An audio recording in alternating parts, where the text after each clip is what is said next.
चलिए प्यारे बच्चों, आपका टॉपिक जो चल रहा था विचलनशीलता। विचलनशीलता में भी देखिए कई प्रकार के सवाल देते हैं। जैसे एक तो था व्यक्तिगत श्रेणी का सवाल, जो मैं पिछले वीडियो में आप लोगों को बताया था।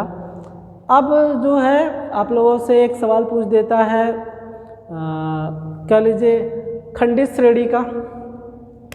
एक तो और भी बनता है जिसको हम लोग बोलते हैं खंडित श्रेणी, ठीक है।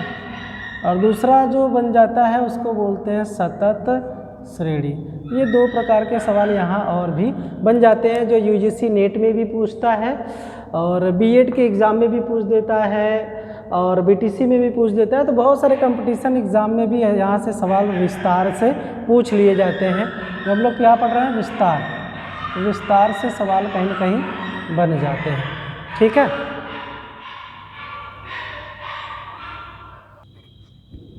मैं आप लोगों के सामने खंडित श्रेणी का एक सवाल ले रहा हूँ पहले, उसके बाद मैं आप लोगों को सतत श्रेणी का बताऊँगा।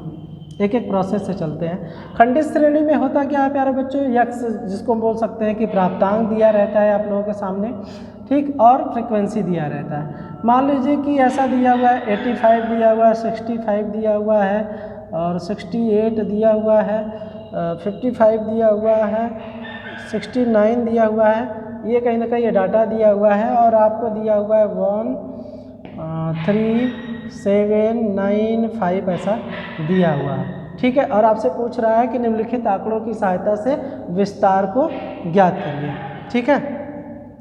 अब देखिए, इससे आपको कोई मतलब नहीं है। प्राप्तांक कौन से होते हैं, यही प्राप्तांक होते हैं। तो प्राप्तांक से ही विस्तार निकाला जाता है, इस आवृत्ति से विस्तार नहीं निकलता। ये थोड़ा सा ध्यान रखिएगा खंडित श्रेणी में। तो R बराबर जब निकालेंगे आप तो क्या हो जाएगा, R1 माइनस R2 ना। तो ये जब निकालेंगे तो यहाँ पे हाईएस्ट संख्या क्या दिख रही है, उच्चतम संख्या 85, न्यूनतम संख्या कितनी दिख रही है 55। तो 85 माइनस 55 कर दीजिए, ठीक है। ये 0 हो गया और ये 30 हो गया, ठीक। तो ये आपका क्या हो जाएगा, आपका रेंज हो जाएगा।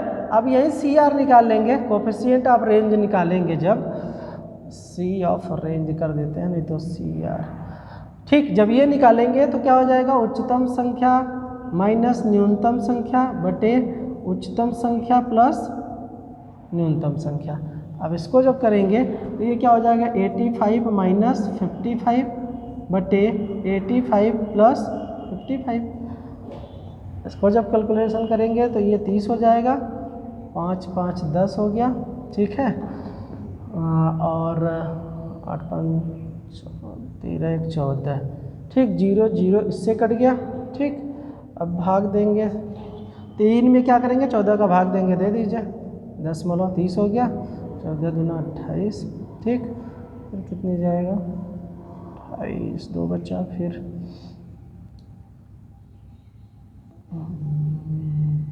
14,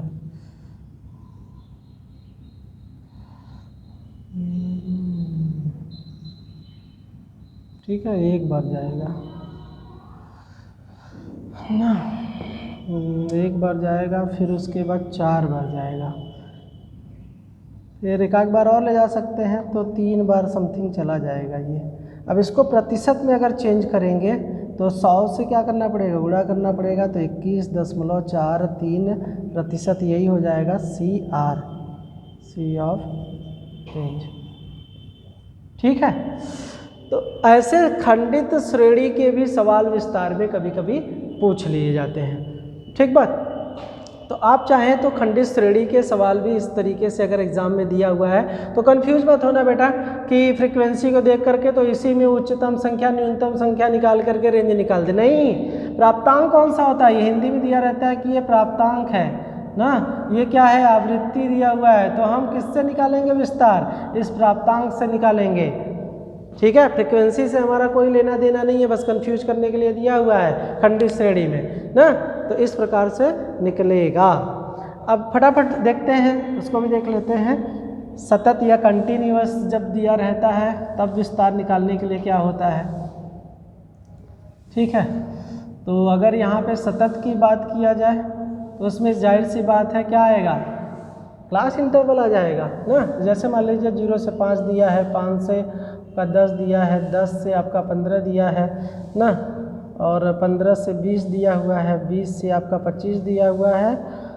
यही तक रखते हैं, बहुत बड़ा करने से कोई फ़ायदा नहीं है। 2 3 2 और 1 मान लीजिए 7। अब आपको क्या करना है, यहाँ से एफ ये सब नहीं निकालना है। पूछ क्या रहा है, आर निकाल रहा है, पूछ रहा है तो R1 माइनस R2 कर दीजिए। अब देखिए प्राप्तांक कहाँ से निकलता है, जैसे कि आप देखेंगे तो अब यहाँ से भी जब आपसे प्राप्तांक पूछा जाता है, ये निकालने से पहले देख लीजिए, तो क्या निकालते हैं आप, मध्य बिंदु निकालते हैं, यही ना निकालते हैं। इसका दोनों का क्या करते हैं, मध्य बिंदु निकालते हैं। जैसे इसका मध्य बिंदु आएगा 2.5, इसका आएगा 7.5, इसका आएगा 12.5, इसका आएगा 17.5 और इसका 22.5। यही आता है ना, ये प्राप्तांक हो जाता है। तो इसका मतलब प्राप्तांक कहाँ पर है, CI में है। ठीक है, कहाँ पर है, CI में है। तो जब सतत की बात करें और क्लास इंटरवल फ्रीक्वेंसी दिया रहे तो आप कहाँ से निकालेंगे, इस क्लास इंटरवल से निकालेंगे। ठीक है, तो प्राप्तांक आपका इसमें है, इसी में न मान समाहित होते हैं किसी भी चीज़ का। ये क्या है, टेस्ट है, टेस्ट लेकर के उसको क्या किया गया, व्यवस्थित किया गया है क्लास इंटरवल में। तो प्राप्तांक आपके ये है, फ्रीक्वेंसी नहीं है। तो कंफ्यूज मत होइएगा प्यारे बच्चों। अब देखिए R बराबर R1 माइनस R2 निकाल लेते हैं यहाँ से।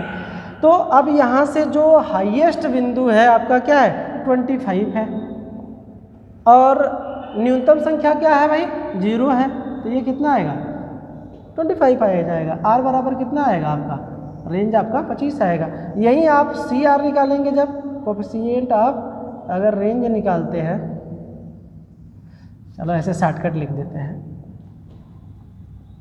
ना, तो क्या निकालेंगे, R minus R1 sorry R2, R1 minus R2, R1 plus R2, ये निकालेंगे तो कितना हो जाएगा, 25 माइनस का 0, 25 प्लस का 0, ये कितना हो जाएगा 25, 0 में इसमें जोड़ेंगे तो भी 25 ही आएगा। ठीक है, ये 1 और कितने प्रतिशत हो गया, तो 1, ये 100% हो गया। रेंज कितना हो गया आपका, 25 हो गया। कोफिशिएंट ऑफ रेंज कितना हो गया, 100% हो गया। तो इस प्रकार से आपको क्लास इंटरवल भी दे करके फंसा सकता है, पूछ सकता है। तो प्यारे बच्चों कंफ्यूज मत होइएगा, एक आध सवाल और लेकर के बता दें, फटाफट समझ लीजिए यहीं पर, क्योंकि आप जितना समझे रहेंगे उतना आप आसानी से कर लेंगे। जैसे मान लीजिए वो तो सीधा सीधा दिया हुआ था, एक CI में और ले लेता हूँ, फ्रिक्वेंसी ले लेता हूँ। जैसे मान लीजिए हमने 24 से 27 ले लिया, ठीक है, और 20 से मान लीजिए आपका 24 ले लिया, फिर 16 से हमने 19 ले लिया, और 12 से हमने 15 ले लिया। इसमें 4 श्रेणी रखें, बहुत ज़्यादा नहीं रखते हैं, क्योंकि आपको बस समझा रहे हैं, थोड़ा आसानी से समझिएगा। मान लीजिए 2 1 5 7 ऐसा हमने ये ले लिया। अब आपको क्या करना है, रेंज फिर समझिएगा कि आपके प्राप्तांक क्या है, इसी में निहित है।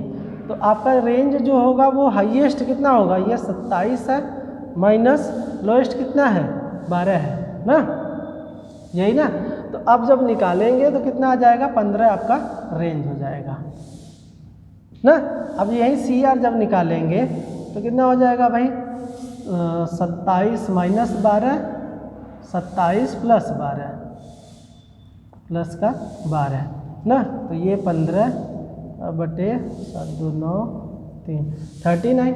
ठीक, अब इसको भाग देंगे, भाग दे के देख लीजिए, पॉइंट लगेगा, और 4 3 12, 4 बार जाएगा, नहीं ज़्यादा हो जाएगा क्योंकि 9 में भी गुणा होगा, 3 बार जाएगा, 3 8 बार चला जाएगा, 4 6।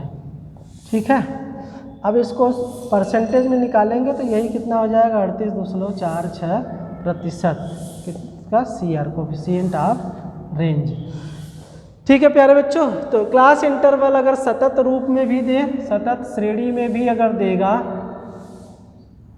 सतत श्रेणी में देगा या खंडित श्रेणी में देगा, तो उस प्रकार से आपको प्राप्तांक से ही मान निकालने हैं, है ना। बहुत आसान, आप लोग 2 मिनट में एकदम हवा कर देंगे इसको। ठीक है, आसानी से लग जाएगा ये आप लोगों का।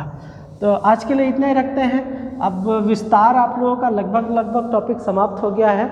उसके बाद जो स्टार्ट करेंगे चतुर्थांश विचलन स्टार्ट करेंगे। ठीक है, और नहीं समझ में आया होगा तो एक बार कमेंट करके पूछ लेना सब लोग। ठीक बात।